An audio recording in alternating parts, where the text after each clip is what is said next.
The video was sent by a fan. From the video, it's clear that at least 2 people died and 2 were injured in this accident. After this traffic accident on the motorway, the car was stopped in the emergency lane. The first step is to confirm safety. Then, move away from the scene to the safety barrier. This has been discussed many times before. What interests me most in this video is the small car that rear-ended. How did it go from the far left lane to crash into the right side emergency lane? Let's analyze the cause of the accident together with Dayon. Did you see that? The cause of the accident seems to be the collision with the left side guardrail. Since it was a rainy day, the black car lost control. It skidded and hit the left side guardrail. Clearly, we can see something black falling off the car. I suspect it's the rear bumper that fell off. The collision looks quite severe. I judge that the left rear tire likely burst. Based on the way the car is moving, it confirms Dayong's idea. The left rear tire exploded. The risk of a rear tire bursting is actually much lower than that of a front tire. Keep a firm grip on the steering wheel. Hold your direction steady. If it's a front-wheel drive car, maintain a steady power output. Try to control the car as much as possible.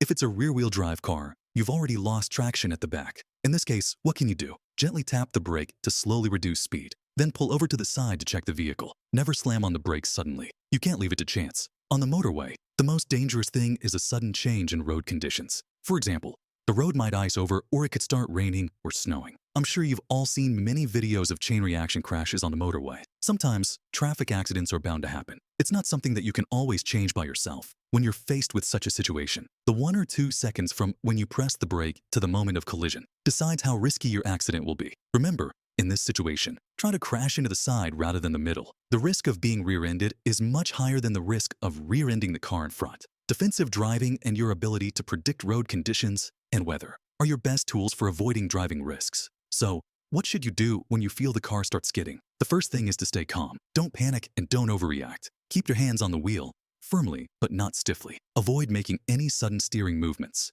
If you're driving in rainy weather, reduce your speed. Be extra cautious with sudden changes in road conditions. If the car starts to slide, steer gently into the skid. Don't fight it by overcompensating the other way. This helps you regain control of the vehicle. If your car begins hydroplaning, don't brake sharply. This could cause you to lose control entirely. Instead, ease off the accelerator and steer steadily. If you skidded onto an icy patch, do not brake. Instead, let the car slow down naturally and keep the wheel steady.